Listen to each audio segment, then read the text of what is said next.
네, 최경영의 정치본색 월요일은 정치권 핫피플을 만나는 시간입니다. 조국혁신당 황운하 의원님 나와 계십니다. 안녕하세요. 안녕하세요. 조국혁신당의 황운하입니다. 조국혁신당으로 민주당에서 이제 들어가신 거잖아요. 네, 예. 지난 3월 8일. 3월 8일에. 네, 그때 3월 8일 날 오전에 민주당을 탈당해서 같은 오전 시간에 조국혁신당에 입당했습니다. 어떤 의미가 있을까요? 저는 사실 정치를 시작한 명분, 계기가 검찰개혁이었거든요. 그렇죠. 예. 검찰개혁이 아니었다면 저는 아마 경찰에 남아 있으면서 제가 경찰에 있을 때 좀 준비했던 것이 경찰 수사의 중립성, 독립성을 강화하기 위한 이제 국가수사본부를 만드는 거였거든요. 실제로 국가수사본부는 만들어졌죠. 예. 근데 그 역할은 좀 지금 제대로 못하고 있는데, 아무튼 국가수사본부를 제가 설계하고 좀 준비를 했었거든요. 예. 그래서 경찰에서 초대 국가수사본부장을 하면서 경찰 수사의 중립성, 독립성 이것을 좀 기반을 다져놓는 이 일을 하고 싶었거든요. 그럼에도 불구하고 제가 정치에 뛰어들게 된 것은 입법을 통해서 검찰개혁을 완수하는 게 저한테 더 중요한 과제다 이렇게 생각해서 검찰개혁 때문에 정치에 입문하게 됐는데, 검찰개혁을 가장 잘할 수 있는 정당이 조국혁신당이라고 저는 판단을 했죠. 그동안에 안 됐던 이유는 뭡니까? 민주당이 이제 180석, 예. 덩치가 엄청나게 큰 정당이거든요. 내부에서 목소리가 정말 다양합니다. 예. 검찰 출신 의원들도 있고, 예. 예. 또 중도층, 민주당은 중도층을 의식해야 되기 때문에 검찰개혁 이슈가 중도층들에게 피로감을 준다. 예. 선거에 임박했을 때마다 검찰개혁 이슈를 내세우는 것은 득표에 도움이 안 된다. 이런 주장이 많았어요. 그러네요. 그러니까 예. 20년에 이제 총선이 있었지 않습니까? 예. 그때 우리가 이제 180석 가깝게 이렇게 우리 진영 쪽이 그렇게 의석을 많이 확보했는데, 저는 그때 곧바로 검찰개혁의 본질인 수사기소 분리 법안을 입법을 했어야 된다 이렇게 생각을 했는데, 이게 뭐 이렇게 조금씩 잘 안 되더라고요. 그래서 2020년 말부터 김용민 의원이 기소청법을 발의를 시작해서 김용민 의원이 2020년 12월에 검찰청을 기소청으로 전환해서 검찰의 직접 수사 기능은 폐지를 하고 검찰은 기소 및 공소 유지에 전념하는 그런 기소청 법안을 발의를 했고, 저는 이어서 그러면은 검찰이 그러한 수사 기능이 폐지되고 나면 검찰이 맡고 있던 부패 수사는 누가 담당하느냐? 이것을 담당하는 중대범죄수사청, 이것을 신설하는 중대범죄수사청 설치법을 만들었었거든요. 예. 그게 이제 2020년 12월부터 2021년 2월경 사이에 있었던 일입니다. 그때 2월 국회 또는 3월 국회 내에 이 법을 처리해야 한다라고 굉장히 좀 강하게 주장을 했었어요. 저하고 김용민 의원하고 기타 등등 검찰개혁에 관심이 있던 이른바 그 철험의 의원들 중심으로. 예. 그래서 당 지도부에 강력히 요구를 했고, 당 지도부도 어느 정도 수용할 듯이 보이다가 그해 8월인가 제가 시점을 정확하게 기억 못하겠는데 서울시장, 부산시장 재보궐 선거가 있었어요. 예. 재보궐 선거에 이게 도움이 안 된다고 하면서 처리를 안 하더라고요.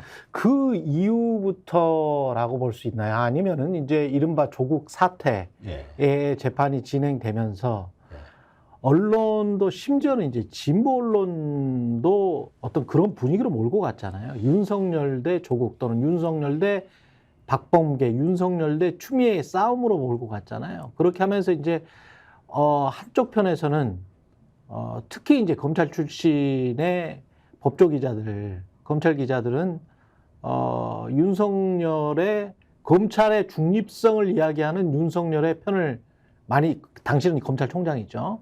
그 편을 많이 들어줬단 말입니다.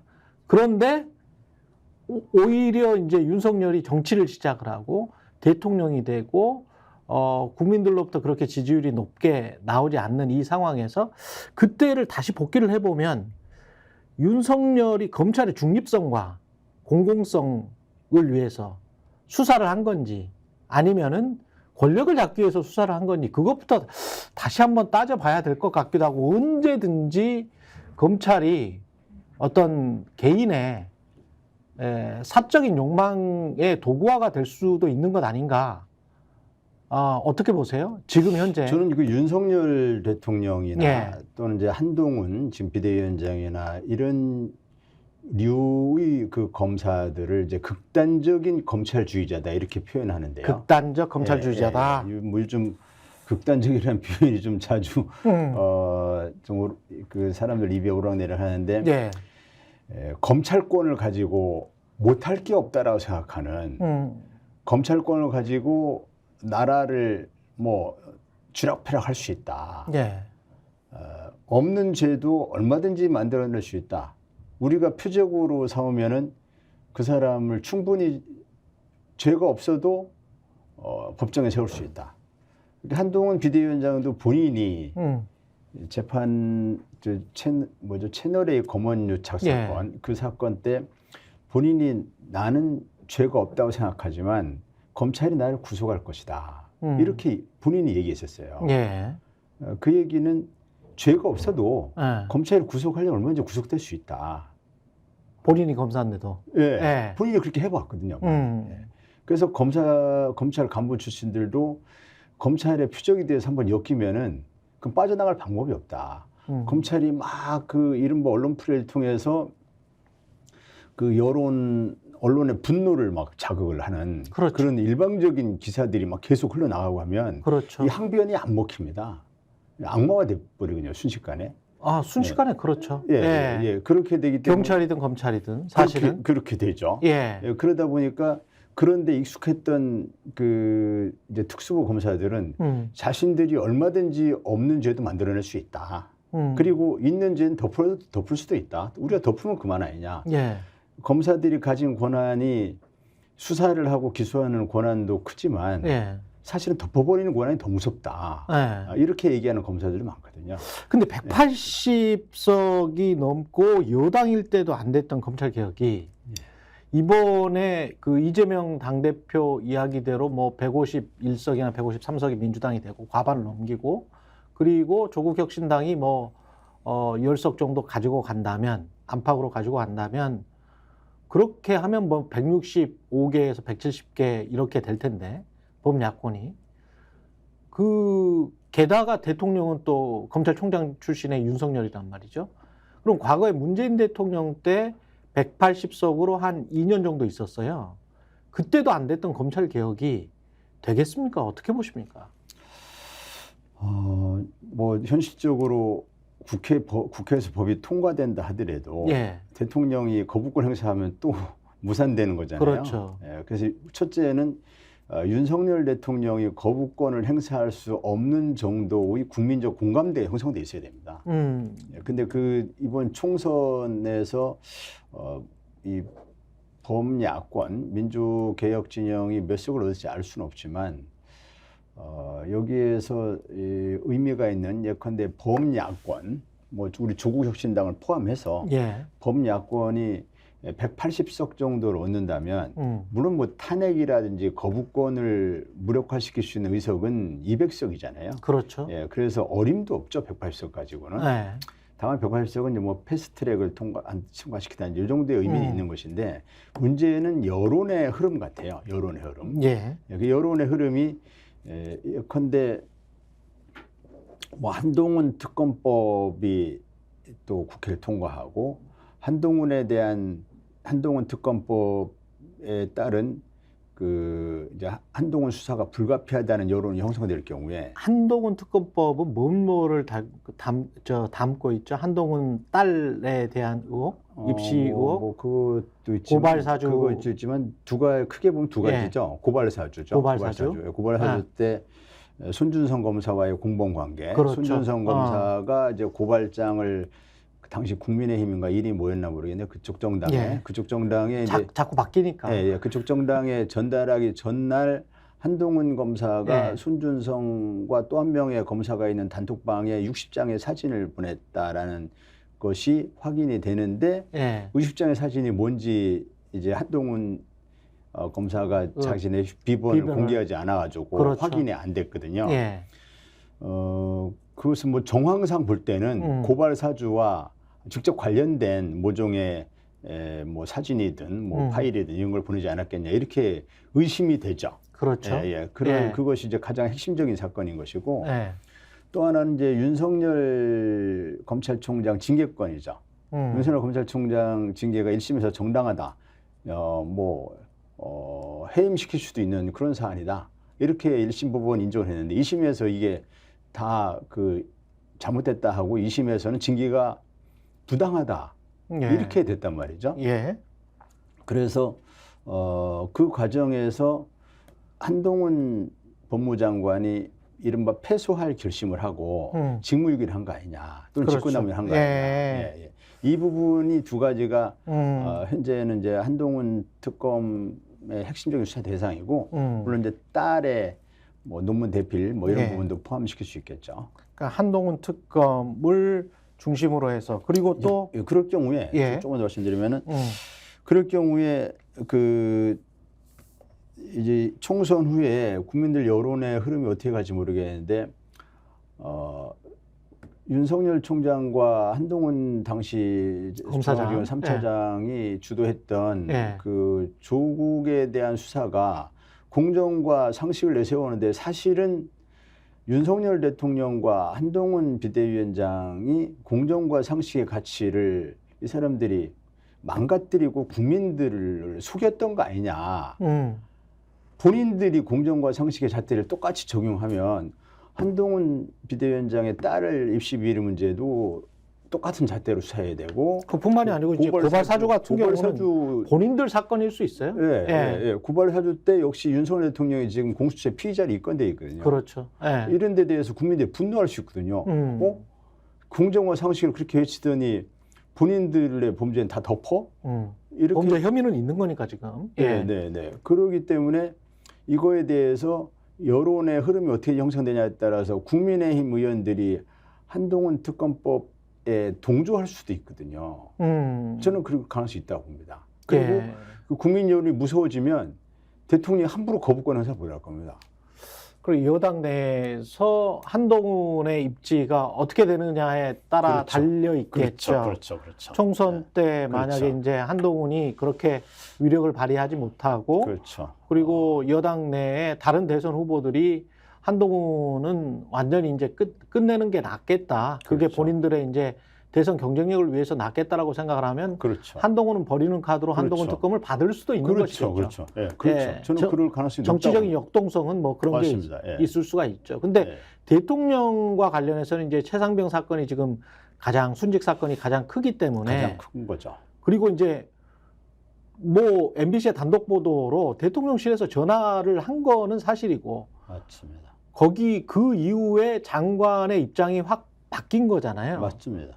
그러면 그거는 이제 법정에서 뭔가 변명을 할 수밖에 없는데 법정에서의 변명도 그렇고 그게 제대로 수사가 된다면 그 이종섭 장관이 이제 대통령실에 전화를 받고 태도가 확 바뀐 이런 과정에 대해서 수사 과정에서 그것이 안 밝혀지기가 어렵거든요. 그러니까 수사가 제대로 된다면 윤석열, 한동훈 이런 특수부 검사들이 하던 그런 강압적인 수사 그런 방식으로 수사를 한다면 이종섭 장관이 이 실체적 진실을 실토할 수밖에 없죠. 실토할 수밖에 없어요. 강압적 수사를 안 한다고 하더라도 정상적으로 한다고 하더라도 정상적으로 해도 강압적으로 안 해도 정상적으로 하더라도 그렇죠. 사실관계를 실토할 수밖에 없는 것이죠. 이것도 그렇고 이제 쏙 들어가 버렸습니다만은 디올백 사건 같은 경우도 제대로 한번 조사를 해봐야 되는 사건이고. 그렇죠. 그 김건희 특검법도 이전에 이제 주가 조작 특검법만 이렇게 했다가 그것이 거부권 행사로 무산이 되긴 했는데 이 총선이 끝나고 나면은 종합특검법을 발의해야 한다. 민주당에서도 그렇게 얘기하고 있고 또 조국혁신당에서도 그렇게 지금 얘기하고 있거든요. 즉 김건희 여사에 대한 그 특검 대상이 뭐 주가 조작이 한정되는 게 아니라 디올백도 있고 양평권도 있고 이런 것들이 종합해서 다 망라하는 그 특검법이 만들어져야 된다. 그래서 김건희 특검법, 또 뭐 한동훈 특검법, 또는 최상병 특검법, 뭐 이런 등이 이제 총선 후에 어떤 그 민주당과 조국혁신당이 연대해서 이런 부분들에 대해서 국민들에게 꼭 필요한 법안들이다 이렇게 호소하고, 그래서 국민들의 지지를 얻을 경우에 그 국민의힘 쪽에서 이게 동조하지 않을 수 없는 그런 상황이 발생할 수 있다. 과거에 뭐 박근혜 대통령 탄핵될 때도 그때 이쪽에 야권이 뭐 200석 가졌던 건 아니었잖아요. 그랬죠. 예, 예. 그렇습니다. 예. 사실은 닉슨 워터게이트 사건 때도 뭐 민주당이나 공화당이나 미국에서도 뭐 비슷한 의석수에서 그럼요. 대통령이 사임, 결국은 팩트가 어떻게 드러나느냐에 따라서 그럼요. 예. 국민 여론이 완전히 바뀌면 뭐 통제 불능 상태가 되고 국정 운영하는 게 불가능하다고 싶으면 그렇죠. 예, 입법기관들이 어떤 결단을 내릴 수밖에 없는 상황으로 갈 수밖에 없죠. 예. 그래서 지금 이종섭 장관 사례 같은 경우도 어떻게 그 용산에서 이제 이종섭 장관에게 전화한 그런 것이 공수처에서 드러났는데, 그럼에도 불구하고 대사로 임명해가지고 해외로 이제 사실상 도피시키는 그런 경우가 되니까 국민들이 받아들이기에는 대사로 보낼 테니까 입 다물고 있어라. 그러니까 뭐 입틀막 정권이라고 이렇게 지금 정권이 비판을 받고 있는데 이종섭 그 장관의 입을 막으려는 그것이 바로 호주 대사 임명권 아니냐 이렇게 보고 있잖아요. 이에 대해서도 국민들이 굉장히 분노하고 있지 않습니까? 예. 그래서 지금 조국 혁신단에서 입틀막 챌린지를 하고 있습니까? 뭐 아시겠지만 뭐 제가 굳이 말씀드리지 않아도 아시겠지만은 그 강성희 의원 그 전북 특별자치도 진보당의 특별자치도 뭐 행사 때 그때 대통령에게 국정 기조를 전환하셔야 됩니다라고 얼마든지 할 수 있는 이야기지 않습니까? 국회의원으로서. 그 얘기를 했다고 경호원이 국회의원의 입을 이렇게 틀어막아가지고 사지를 들고 끌고 나가는 정권이 이게 이제 군사정부에서도 상상하기 어려운 일인데 그런 일이 생겼고, 뭐 카이스트 학예수여식에서도 그랬죠. R&D 예산 삭감, 그 원상 복구를 요구하는 그 학생 입을 틀어막아가지고 또 끌고 나가고. 졸업식은 사실은 졸업생들의 잔치인데. 그러니까요. 그리고 또 의사협회와 뭐 간담회인가 이때 또 그 의사 입을 틀어막고 또 나갔어요. 이런 데 대해서 국민들이 굉장히 분노하거든요. 사실 조국혁신당의 지지율이 예상 밖으로 조금 높게 나타나는 데는 이 윤석열 정권에 대한 분노가 막 지금 폭발 직전으로 쌓였는데 사실은 뭐 물리적으로 보이지는 않습니다만은 뭐 상징적으로 그리고 실체적으로도 공영방송의 입을 방송 심의나 극우 일베 유튜버를 통해서 틀어막았었죠. 그렇죠. 틀어막고 그리고 이제 그 입을 다른 어떤 나팔수로서 이렇게 쓱 바꾸려고 하는 그런 행동이 진행이 됐었어요. 맞죠. 맞습니다.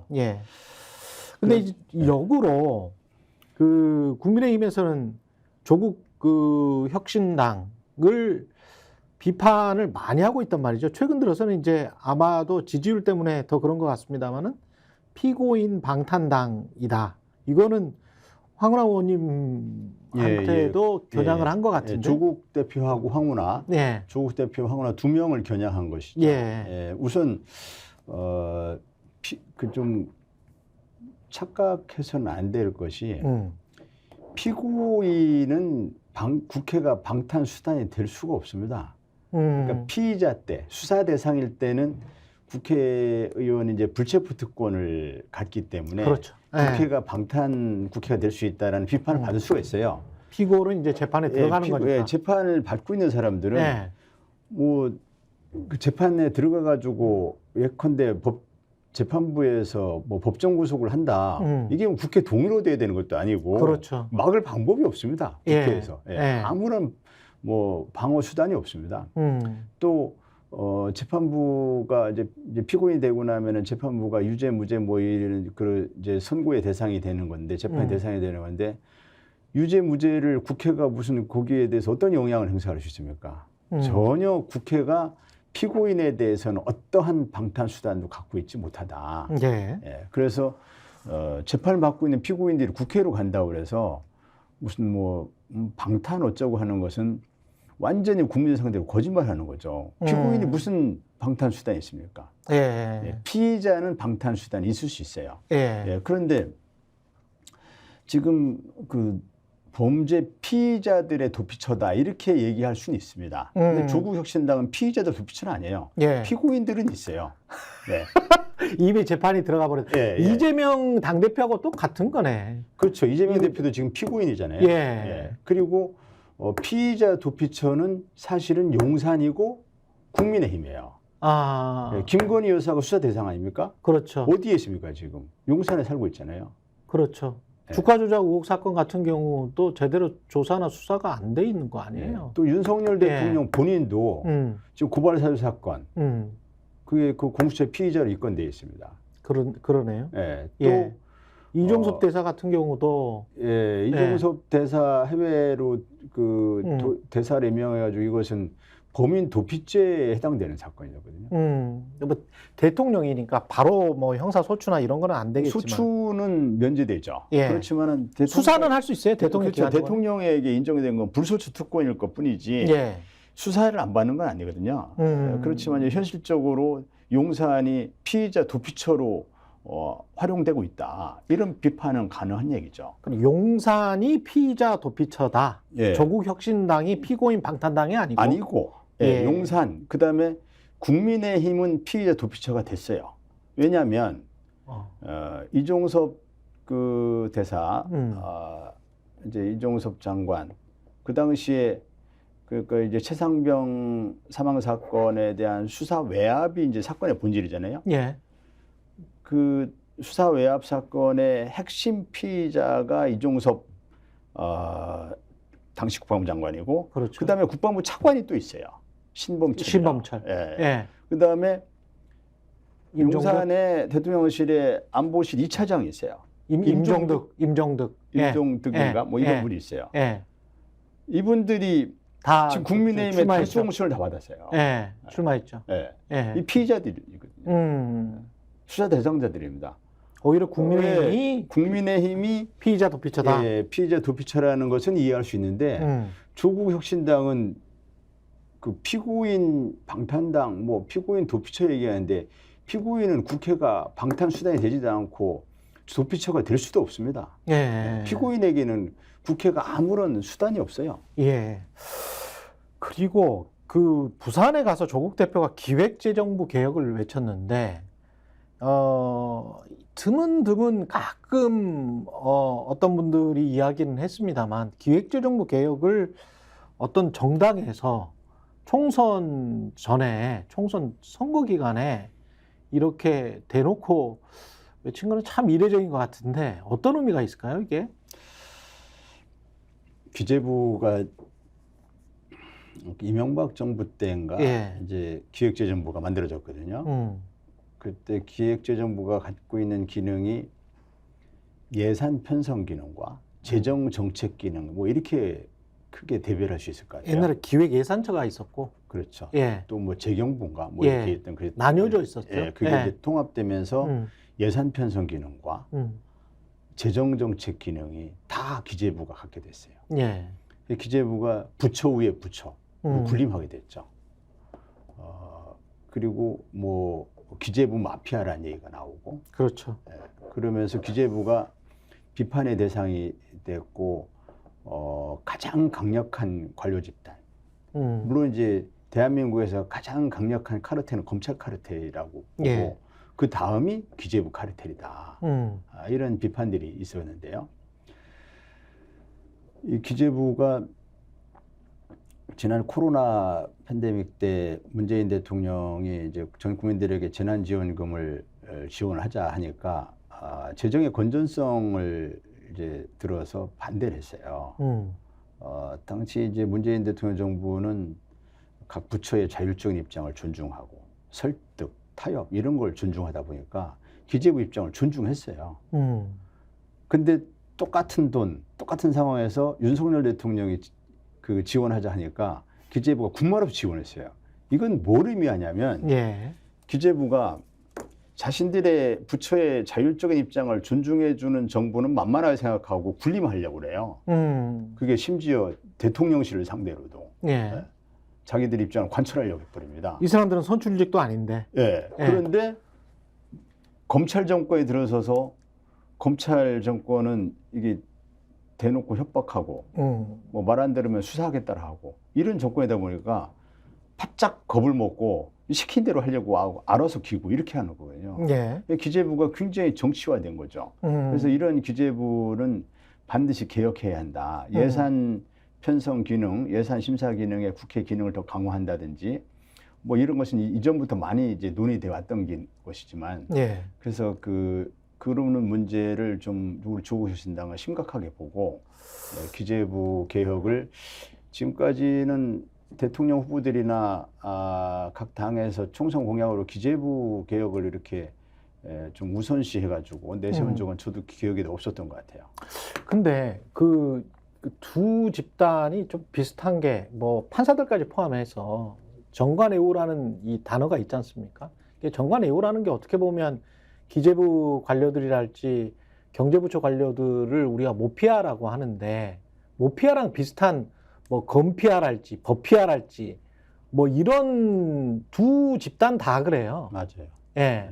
끝나고 나면 뭐 끝난 게 아니고 지금 뭐 80 넘으신 분까지 부동산 신탁회사 무슨 뭐 고문도 하고 사장도 하고 뭐 과거에 장관했던 분들이 무슨 이상한 사모펀드 같은 데 가가지고 뭐 바지 사장 같은 것도 하고 뭐 이렇더라고요. 부끄러운 줄도 모르고. 근데 이제 돈을 어마어마하게 주거든요. 뭐 수십억, 수백억이 왔다 갔다 하니까. 근데 정관들 같은 경우도 검사들, 판사들 같은 경우에 뭐 대형 로펌에 한 1, 2년만 갔다 와도 몇십억이 재산이 불어나지 않습니까? 맞습니다. 예. 그러면서 또 이제 왔다 갔다 하면서 그분들이 정치도 하시고 뭐 하시거든요. 뭐 대법관도 하시고. 이거 진짜 국민들이 노란하고 있는 거 아닌가 그런 생각도 들고요. 이분들 무슨 입신양명과 돈벌이를 위해서 법과 그다음에 다 우리 세금이잖아요. 그렇죠. 왜 국민 세금인데 네.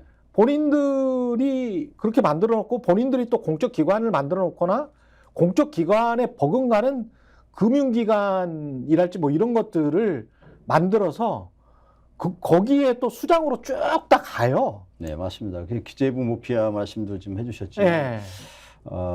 우리가 이제 삼성 이재용 회장 사건 한번 그렇죠. 한번 이제 우리가 되짚어 보면, 이재용 회장 사건을 그 수사할 당시에 뭐 어마어마하게 언론 플레이하면서 그러면서 공정의 잣대로 이건 뭐 반드시 엄벌해야 될 수사 대상이라고 이렇게 하면서.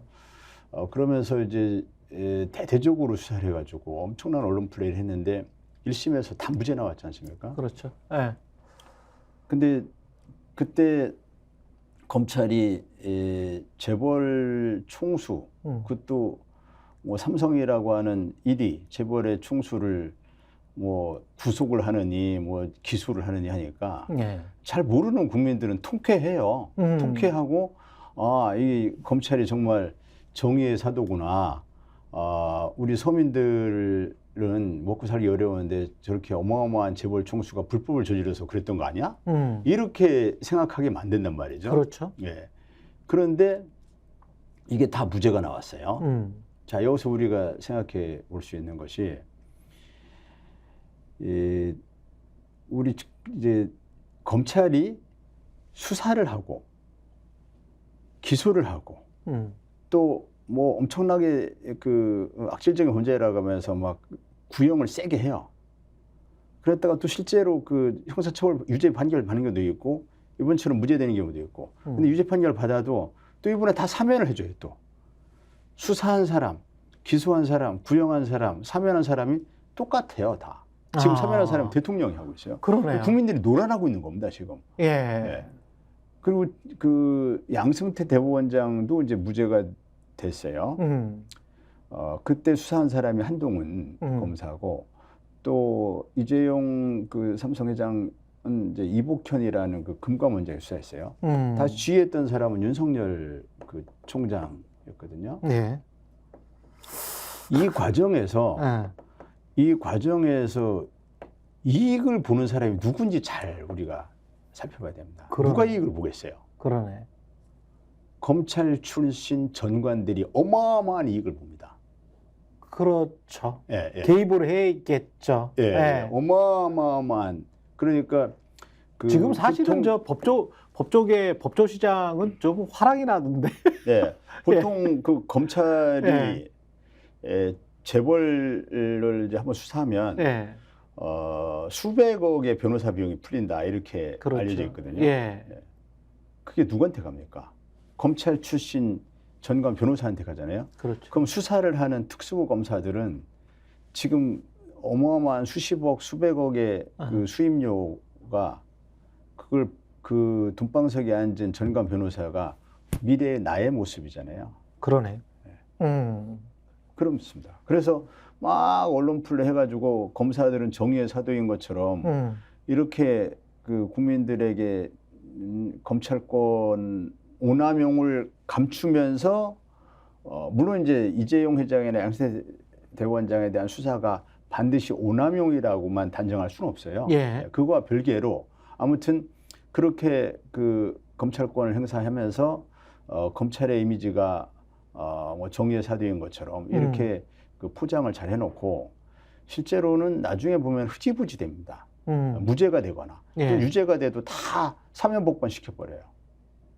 그리고 그 과정에서 이익을 취하는 사람은 검찰 출신 전관들입니다. 그러니까 거대한 이 어떤 검찰 카르텔 또는 뭐 법조 카르텔, 이 조직이 국민들을 자신들의 법 지식, 법 기술을 활용해서 국민들을 속이고 있다. 이 부분은 우리가 눈여겨봐야 됩니다. 예. 그래서 그 윤석열 대통령이 집권하는 과정을 그 연성 쿠데타라고 이렇게 보는 시각이 있지 않습니까? 예.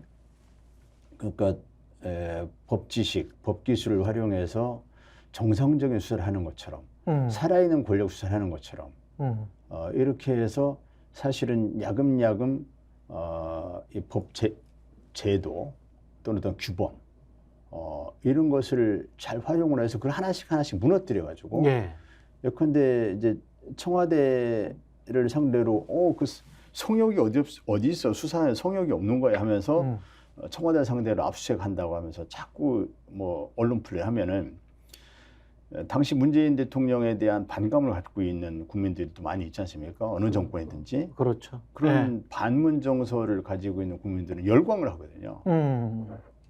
그러면서 이제 윤석열 검사를 영웅시하게 됩니다. 그런데 시간이 지나가 보면은 그렇게 내세웠던 윤석열 검사가 그 국민들에게 공정과 상식을 내세웠던 윤석열 검사가 지금 이종섭 전 국방부 장관을 해외로 도피시킨다든지 고발 사주 사건에 관련된 의혹이 보인다든지 부인 그 김건희 여사가 명품 백을 수사한 사건에 대해서 그 보이는 태도라든지 이런 걸 보면은 공정과 상식의 잣대에 전혀 안 맞거든요. 근데 총선 이후에 말입니다. 그 이전에도 이제 그런 어떤 불공정한 선택적 기소가 많았기 때문에 국민들이 그거에 관해서는 좀 알고 있죠. 근데 총선 이후에도 7, 80석을 얻었다고 쳐요, 야권이. 아니면 뭐 굉장히 잘 돼서 200석 가까이 얻었어요. 또는 넘을 수도 있겠죠. 뭐 기적 같은 일이 일어나서. 그러면 대통령과 검찰총장 출신의 대통령과 검사들이 당장 본인들의 조직이 위험해지는데 가만히 있겠느냐. 어떤 뭐 각종 뭐 선거법이라는 게 코에 걸면 코걸이고 귀에 걸면 귀걸이지 않습니까? 뭐 그런 식으로 해서 어떤 의원들을 낙마시키고 다 재판에 계류하게 해서 진짜 물리적으로 입틀막이 되는, 그래서 의원들이 할 말을 못하고 뭐 할 법안을 제대로 처리를 못하고 사실 뒤에서 전전긍긍하고 있고, 그런 게 좀 보였었거든요. 사실 문재인 정부 때도 그렇고 이번에 윤석열 정부 한 2년 동안에도 그랬었고, 그런 우려 같은 게 저는 좀 있습니다만 어떻게 보세요? 검찰이 예. 이 정권 초기에는 보통 전 정권을 상대로 막 그 뭐 과잉 수사를 많이 하죠. 예. 전 정권 상대로 한 피적 수사를 많이 하고, 중후반기에 접어들어가면은 현 정권을 상대로 많이 수사를 합니다. 과거에 보면 그렇잖아요. 그랬죠. 예. 그리고 검찰은 굉장히 좀 뭐랄까 바람보다 빨리 눕는 이런 그 조직이어가지고, 예. 그래서 이게 이제 윤석열 정권이 힘이 빠지느냐 아니냐. 아니냐에 따라서 윤석열 정권을 상대로 이제 할 수 있다. 예, 칼날을 그쪽에 들이댈 수도 있습니다. 아. 예. 그 사람들이, 총선이 진짜 중요하네. 예. 예. 그 사람들이 그 굉장히 예민하거든요. 그래서 그렇죠. 이번에 총선을 통해서 윤석열 정권이 완전 심판을 받았구나. 이 윤석열 정권은 가능성이 없구나. 그러면은 거기에서 그 야권을 상대로 수사하는 게 아니라 예. 야권이 문제 제기한 한동훈, 예. 김건희 여사 이런 쪽을 상대로 수사할 수가 있습니다. 특검을 안 한다고 하더라도. 그렇죠. 특검을 안 해도. 예. 그런 의미에서 총선이 진짜 중요하네. 김건희 여사에 대한 수사를 해야 된다고 주장해 내부에서 얘기하는 그 검사들이 일부 나오지 않습니까? 그렇죠. 예.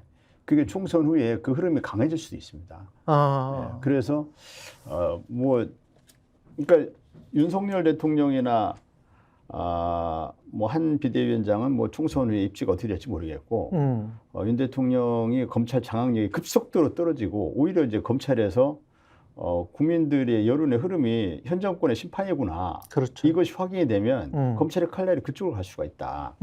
검찰이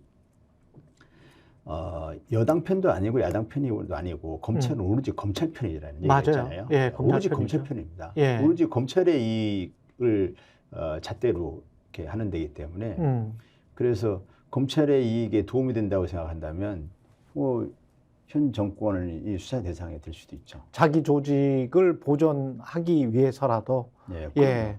혁신을 당하지 않기 위해서라도, 예, 뭔가를 할 수도 있겠다. 항상 여론의 흐름을 살펴가면서 검찰 조직이 국민들한테 지지와 환호를 받는 쪽으로 가려고 하거든요. 예.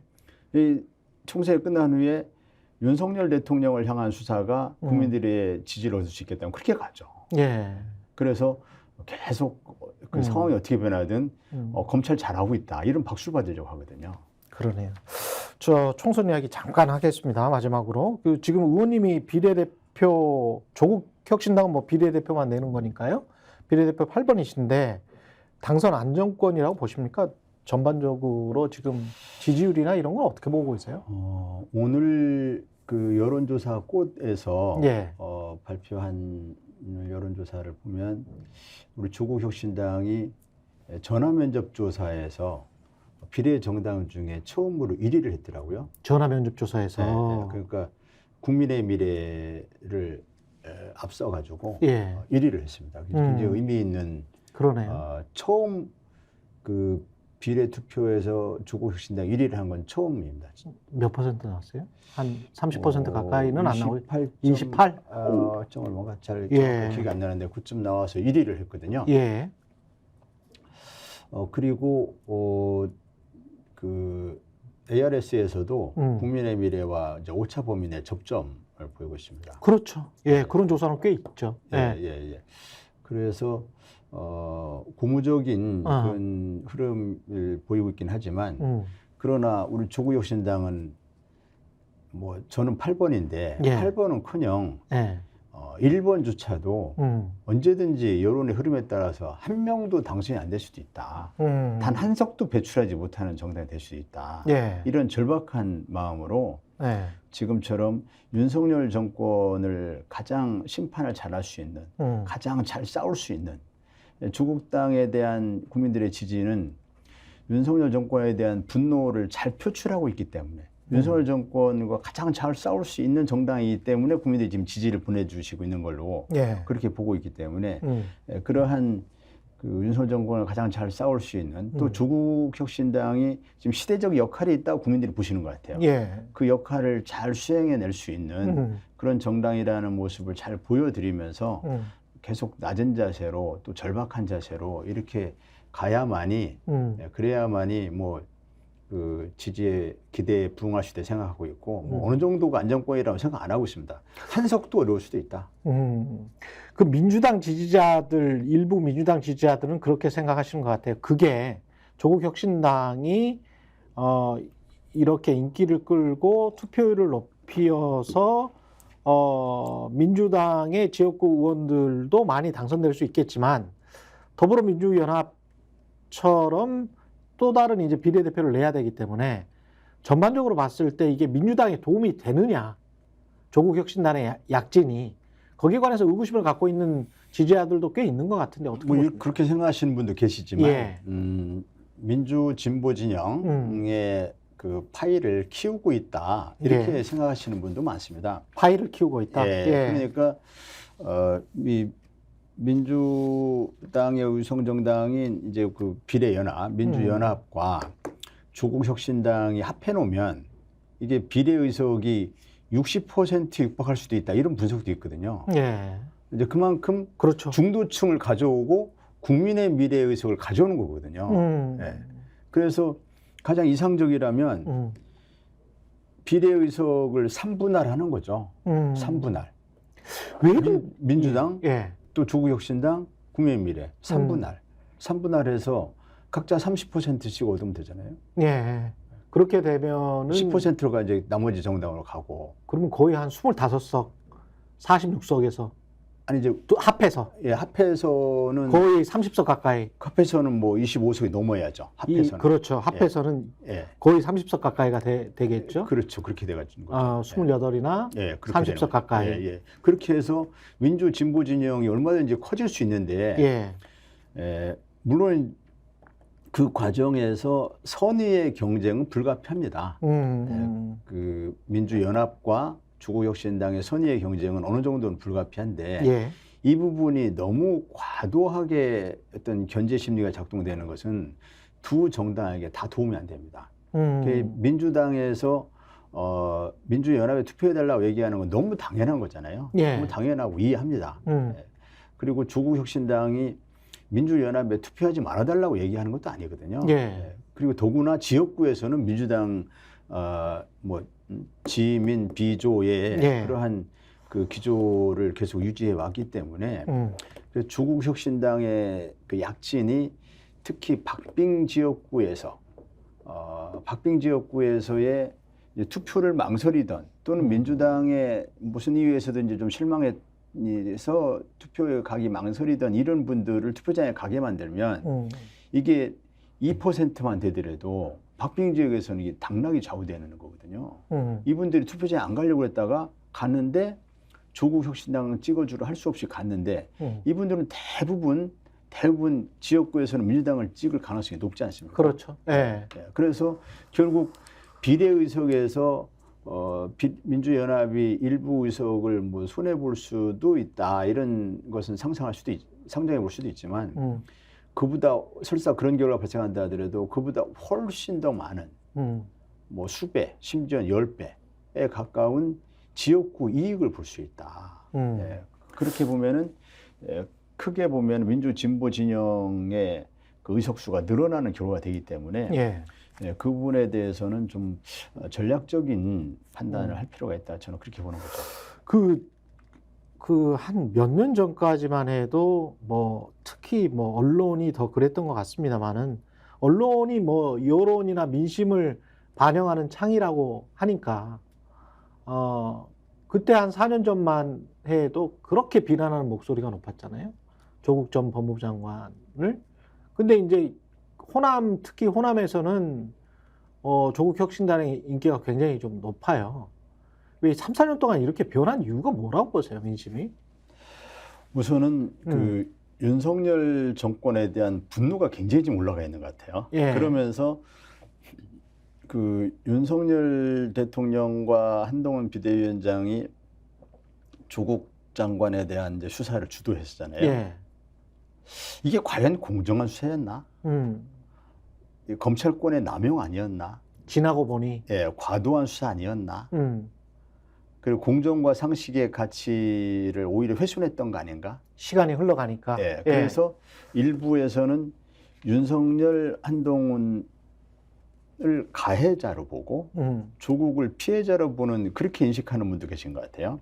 물론 그럼에도 불구하고 그 조국 대통령 조국 대표의 그 어떤 입시 비리 이런 문제에 대해서 법원의 그 부인 정경심 교수가 유죄 판결이 됐기 때문에 그렇죠. 최종 부분은 판결이 나왔죠. 그 부분을 당연히 존중해야 되고 그분에 대해서 비판적인 시각이 있을 수가 있죠.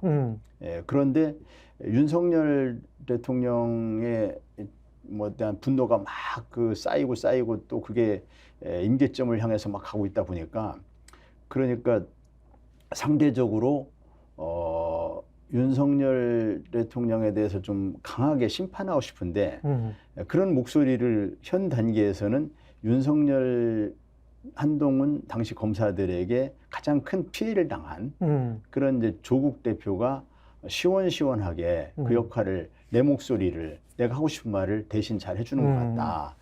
이렇게 보는 것 같습니다. 예. 마지막으로 국회에 들어가면 어떤 일을 하고 싶다라는 말씀으로 마지막 인사를 좀 해주시면 좋을 것 같습니다. 조국혁신당은 한동훈 특검법을 제1호 법안으로 추진하겠다고 이미 말씀드렸고 또 아마 오늘 오전에 우리 조국 대표께서 최근에 그 뉴스보스에 보도됐던 그 검찰이 휴대폰에 저장된 개인정보를 불법으로 저장하고 피의자든 참고인이든 간에 그렇죠. 이것을 광범위하게 수사나 재판에 활용했다라고 하는 아주 충격적인 사실이 보도된 거 있거든요. 이거 불법 아닙니까? 엄청난 중범죄입니다. 엄청난 중범죄죠. 아니 그거를 뭐 SK텔레콤에서 내 정보를 다 가지고 있는 거하고 똑같은 거 아니에요? 그렇게 되는 거죠.